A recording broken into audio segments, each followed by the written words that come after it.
Olá pessoal do canal Brasil Notícia, tem mais informações aqui para vocês. Hoje é 29 de abril de 2019. Bom gente, a matéria é boa, só o título que é um pouco meio tendencioso, né? Mas a matéria é boa em si. Vamos aqui. Se inscreve, comenta, compartilha, dá aquele like bacana, ajuda a gente e dá aquela força. Olha só o título da matéria como é, veja só. Bolsonaro promete não punição a quem cometer crime em defesa da propriedade. Eu tive pesquisando o que é crime e o que é criminoso. Crime é quem comete um delito, um ato, né? Quem comete um delito, ato, algo fora da lei, né? Alguém que faz alguma coisa que não era para fazer. Ou seja, geralmente é o cara que vai invadir a sua casa, o ladrão, o assassino, o estuprador, né? Não o cidadão de bem. E o que é legítima defesa? O ato de defender a si, a outros e a própria, né? Ou seja, a própria vida a si e a outros, né? Enfim, isso é legítima defesa. Eu achei bacana foi o título aqui, né? Que Bolsonaro, né, não vai punir quem cometer crime em defesa da propriedade. Eu achei que foi um pouco, né? O título seria mais legal se fosse assim: Bolsonaro não vai punir quem, né, matar criminosos em defesa da propriedade, da sua propriedade. Aí sim, aí eu acho que o título ficaria mais bacana. Mas vamos à matéria.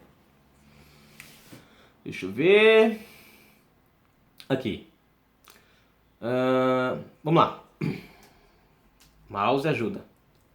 O presidente Jair Bolsonaro, PSL, prometeu enviar ao Congresso um projeto de lei para que o excludente de ilicitude seja aplicado nos casos em que alguém haja para defender sua propriedade. Segundo o presidente, pelo texto, quem matar em defesa da propriedade privada ou da própria vida responderá pelo crime, mas não sofrerá nenhuma punição. Bom, aqui a colocação já achei bem mais legal, né? Aqui a jornalista, talvez ela tenha colocado aquele título ali até para chamar a atenção, que ultimamente, né, alguns jornalistas, né, colocam um título chamativo para poder as pessoas se dirigirem à matéria, né? Então talvez tenha sido só por isso, porque aqui dentro a colocação foi melhor.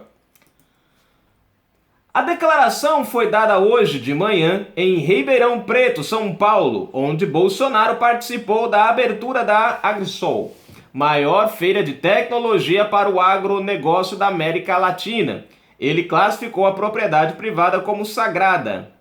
É um projeto de lei que será enviado para a Câmara. Vai dar o que falar, mas é uma maneira de ajudar a violência no campo. É fazer com que, ao se defender a propriedade ou sua vida, o cidadão de bem entre no excludente de ilicitude.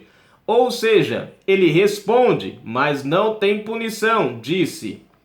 É a forma que nós temos de proceder para que o outro lado que teme em desrespeitar a propriedade e ao cidadão de bem, e não o contrário. Presidente Jair Bolsonaro, PSL. Ou seja, o que Bolsonaro quer é que o outro lado tenha medo em desrespeitar o cidadão. Que o que acontece hoje é diferente, né? É o cidadão quem anda com medo. O bandido parece que ele tem um salvo-conduto, né? Que tudo que ele faz não acontece nada. Até quando ele entra numa casa para estuprar e matar e alguém revida, ainda assim ele sai impune e o dono da casa é quem acaba sendo o criminoso. Em seu discurso, Bolsonaro disse também que o presidente da Câmara, Rodrigo Maia, colocará em pauta na semana que vem um projeto de lei que visa fazer com que proprietários rurais que tenham posse de armas possam utilizá-la em todo o perímetro de suas terras. Ou seja, o cara não fica só limitado à sua fazenda, no caso, à sua casa. Porque o porte de arma, a posse de arma, permite que você use a arma em casa.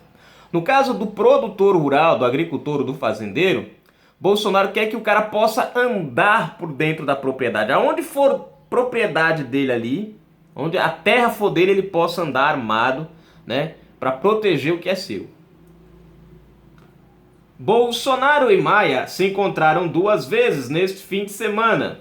Segundo o presidente, no domingo, em reunião de mais de 1h30 no Palácio da Alvorada, eles trataram do agronegócio, entre outros assuntos. Aqui teve deixa eu ver aqui. Durante sua participação na feira voltada ao agronegócio, O presidente elogiou o governo do militar Emílio Médici, 1969 a 1974, período em que se registraram os maiores índices de desenvolvimento e crescimento econômico do país. Lembrando, gente, que essa época era o período militar e foi a época que o Brasil mais cresceu. Depois disso, o Brasil não cresceu tanto, nem mesmo com Lula, porque o que Lula fez foi uma cortina de fumaça, né? Ele fez parecer que o Brasil estava grande, mas no fim das contas o Brasil estava virando um buraco. Mais conhecido como milagre econômico, mas ao mesmo tempo a maior onda de repressão política, ou seja, a esquerda militante nessa época, né, fez de tudo para tomar. Era a época que a esquerda estava tentando tomar o poder, sair às ruas, matava. Aí aquela bagunça toda que eles acusam os outros, né? A gente já conhece. Não vou entrar nesse assunto. Bolsonaro disse que o grande impulso na agricultura aconteceu naquela época e lembrou que a empresa brasileira de pesquisa e agropecuária, Embrapa, foi criada durante aquele governo. Não só ela, como muitas outras empresas estatais que funcionavam, né? Que funcionavam, não funcionam mais, mas funcionavam. Foram criadas naquela época. Os grandes marcos do Brasil, né? 80% da nossa malha viária, os grandes monumentos foram criados na época do período militar. Depois do período militar, a gente não viu nenhuma criação de nada importante no Brasil. Tudo que nós vimos foi a desvalorização. Bolsonaro promete não punição a quem cometer... Ah tá, pera aí, opa, tô voltando aqui, gente. Pronto, volta aqui, pronto, tá aqui. Ali em cima. Na verdade a matéria acabou, já ia começar de novo. Bom, enfim, tá aqui a matéria. Bolsonaro, ele promete, né, colocar em pauta aí essa questão. É igual nos Estados Unidos. Nos Estados Unidos é assim, o cara atira, mata o criminoso, você vai, responde, você vai à delegacia, você, né, preenche, faz o... passa, mas você não é punido. Eu já contei esse fato aqui pra vocês. O que aqui no Brasil seria a mulher é quem seria pego. Nos Estados Unidos aconteceu isso, e isso foi gravado, inclusive, né, em áudio. A atendente da polícia recebeu uma ligação de uma mulher que estava, de uma jovem, mulher, acho que uma jovem, não estou lembrado agora, que estava sendo vítima de um assalto. E ela estava dentro de casa e falou: olha, tem gente aqui tentando entrar no meu portão, né? E ela dentro de casa, lá pedindo socorro, e a polícia não tinha como chegar rápido. E ela estava falando: olha, eles passaram o portão, agora estão tentando entrar na minha casa. A moça disse: olha, eu tenho aqui duas armas, eu tenho uma pistola, eu tenho um revólver e tenho uma espingarda, né? E eu vou usar o revólver, né? A atendente nem disse a ela que não, nem disse a ela que sim. Disse apenas: olha, faça o que for necessário para defender a sua vida. Ela pegou, sentou no sofá na frente da porta e ficou na sala sentado. Quando o bandido abriu a porta, ela meteu bala.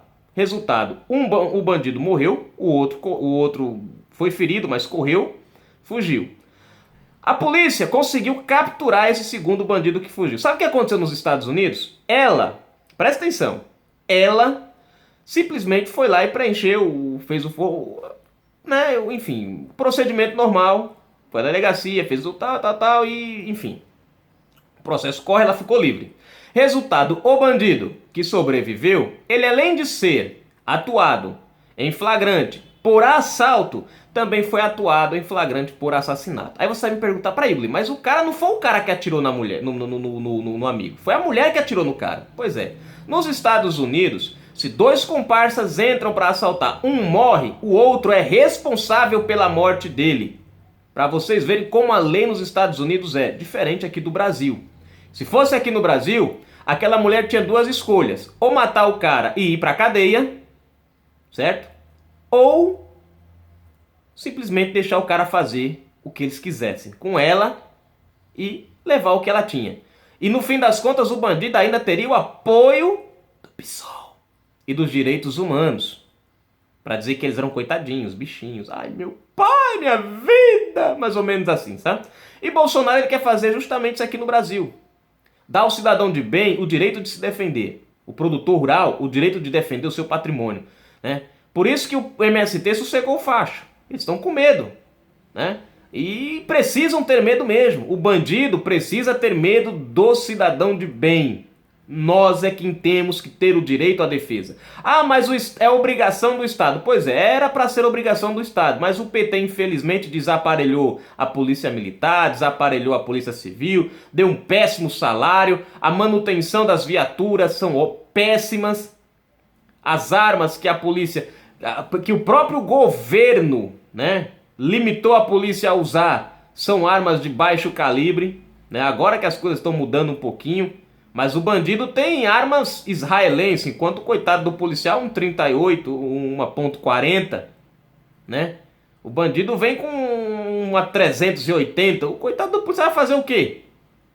O bandido hoje tem direito à arma, o cidadão de bem tem direito ao medo. Canal Brasil Notícias trazendo informação até você.